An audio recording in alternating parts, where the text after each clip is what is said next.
The Yu-Gi-Oh! Duel Monsters anime had an impressive run, with 5 seasons and over 100 episodes during its era. Since the beginning, we've been watching Yugi and Atem grow as individuals and duelists. From Duelist Kingdom, Battle City, and the Ori Kalkos, there was no challenge that our heroes couldn't handle.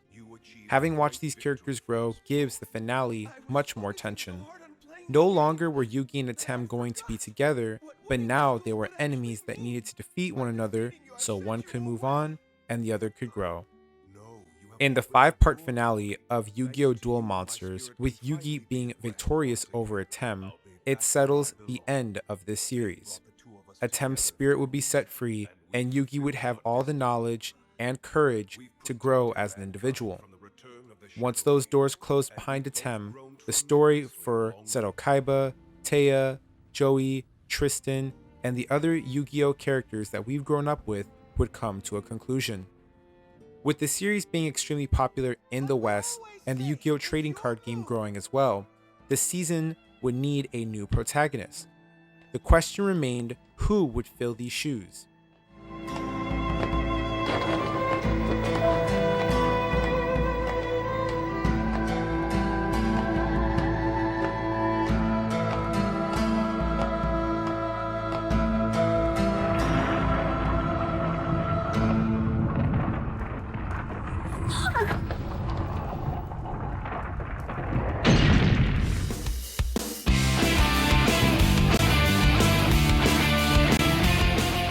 Enter Jaden Yuki. Jaden Yuki is the protagonist of the Yu-Gi-Oh! GX anime series. He is a cheerful and optimistic young man with spiky brown hair who attends Duel Academy, a prestigious school for aspiring duelists. Jaden is a skilled duelist who often relies on his intuition and creativity to win his matches. No longer were the days of, my card is stronger than your card. The trading card game of Yu-Gi-Oh! Had changed, and it was great to see a character incorporate more spells, traps, and other summoning methods to win their games. Yu-Gi-Oh! GX does a fantastic job at showcasing how the card game in the anime and in real life has grown from its predecessors. But will that be enough for him to transition into the Cardfight Vanguard anime? After taking a look at his deck, his playstyle, and his character themes and colors, we'll be deciding which clan is best for him in the Cardfight Vanguard universe.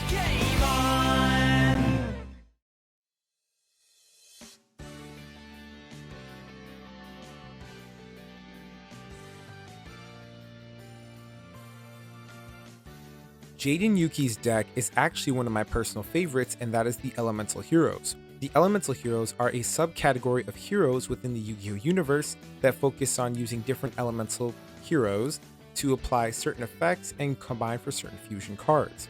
Now, for my Vanguard exclusive players, fusion monsters are monsters that you can use in Yu-Gi-Oh! With the spell card polymerization to create a new card with the 2 used prior. And this is what Jaden's deck focuses on. Throughout the entirety of the series, he wins most of his games by utilizing fusion monsters with powerful, unique effects by combining his 2 lower elemental heroes. Jaden is one of the very few characters in this series to play an archetype-based deck, but it actually fits out very well, as the archetype that he's playing is one that is also very popular in the real-life card game. Because the Elemental Heroes style of play is very straightforward in its earlier days, which is taking your lower Elemental Heroes and combining them with card effects to fuse them together, his style of play was very linear. Combining his monsters create strong fusion monsters and using spells and traps to power up those monsters to devastate your opponent with card effects. As we discussed earlier, Jaden is a very intuitive and creative player. He understands the fundamentals of Yu-Gi-Oh! Very well, incorporating spells and traps that improve his consistency, protect him, as well as improves his chances of seeing the cards and pieces he needs that can go into these very powerful fusion monsters. I think something that gets overlooked, especially within the 4Kids dub of the Yu-Gi-Oh! Anime for GX, is that Jaden Yuki is probably one of the smartest players that we've seen in the game. Despite the era that he's playing in, he's very well aware of what his cards can do and what cards he needs to make his deck work the most optimally. While there are episodes where it does feel like in any trading card anime that he's playing cards that are just for that matchup, predominantly speaking, his deck, manga and anime wise, are actually very consistent. The Elemental Hero archetype in real life, you can check it out for any deck profile that you see for that, is also very consistent as well, just showcasing that he's playing a very powerful archetype in his universe that just makes him a better player.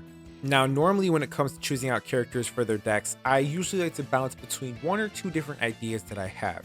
However, with Jaden Yuki, it doesn't really feel so much as what clan he needs to play, more of which deck he wants to play and incorporate the cards in. As since my boy loves the Justice archetype and powering up cards for his fusion monsters, which are his boss monsters, I think it's very clear to know which clan he needs to go to.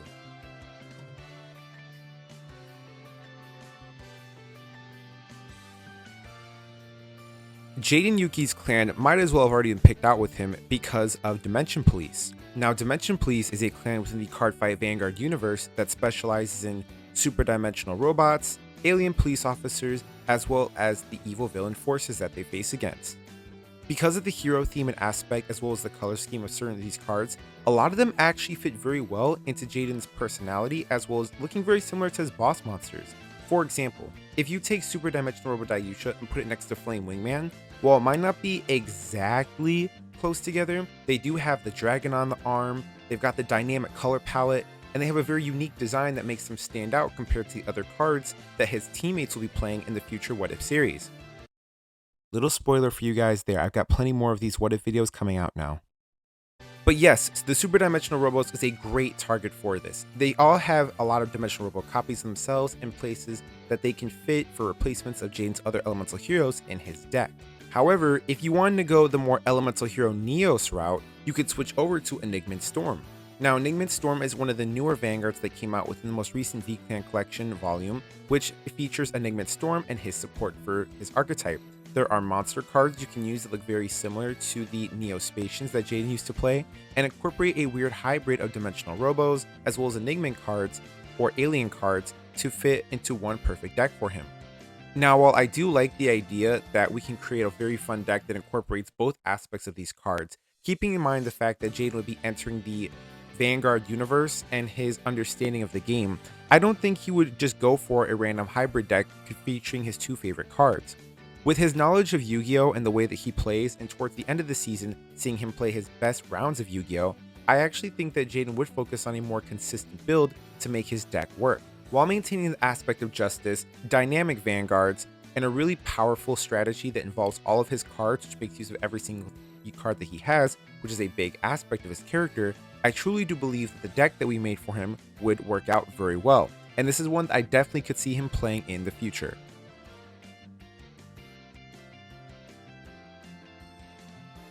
Ladies and gentlemen, here we have it. This is the Ultimate Dimensional Robo Dayusha deck for Jaden Yuki.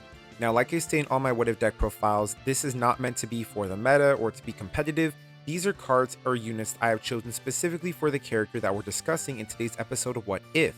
Now, with Jaden Yuki, I actually think that Super Dimensional Robo Dayusha will be a perfect Vanguard for him. It fits Elemental Hero Flame Wingman, and there are a lot of Dimensional Robos that again we can use to replace the elemental heroes that he mainly uses for his deck. It's also really cool that two of the Dimensional Robos that are in here is a lower level version of Dayusha, so that it fits the whole fusion aspect of the deck. We also have downgraded versions of the grade 3s that we play in here as well, such as Dai Kaiser and the grade 2 Dai Kaiser, that fits more into the fusion aspect of this deck. In terms of units and aspect, as well as gameplay, I think this is all very fitting for him. You go into your grade 3 Vanguard, who has two different grade 3 options he can play into and take advantage of to make the main grade 3 that he wants to use his win condition.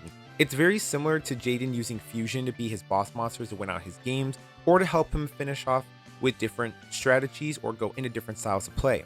You also have defensive and resource management cards in the deck as well, which I'm sure that Jaden is very well aware of that he would need. A lot of the cards that you play in Dimensional Robo use Soul instead of Counterblast, so you have a card that countercharges on place, and then you have a card that moves itself into Soul when it does something with the Vanguard. You also have a type of win condition in 3 different forms, with your grade 3 Vanguard doing Beatdown, Superior Riding, Dai Kaiser's ability to retire Guardians, as well as Dai Mariner to force more cards into your opponent's hand. You also have multiple defensive options in this deck, which Jaden is very well aware of, as his use of trap cards in the Yu-Gi-Oh! GX series showcases his knowledge of how important defense is. Space Dandy, being a grade 2 unit that gets plus 10,000 shield, is a great option, as it's a unit he can still attack with but maintain shield, and it has that quirky element that some of his other cards in his deck have that are not elemental hero related. You have the grade 3 Heal Guardian, which he'd be very well aware of, as well as the 20,000 point shield. This is also on theme with your Dimensional Robos fusing together, so that's why I put it in. The same thing with the Critical Trigger Dai Battles. For your alien aspect, you have Justice Cobalt in there. I wanted to put Enigma and Storm in there, but I couldn't find a consistent way where the cards actually made sense for the character for me to put them together, despite it being on brand.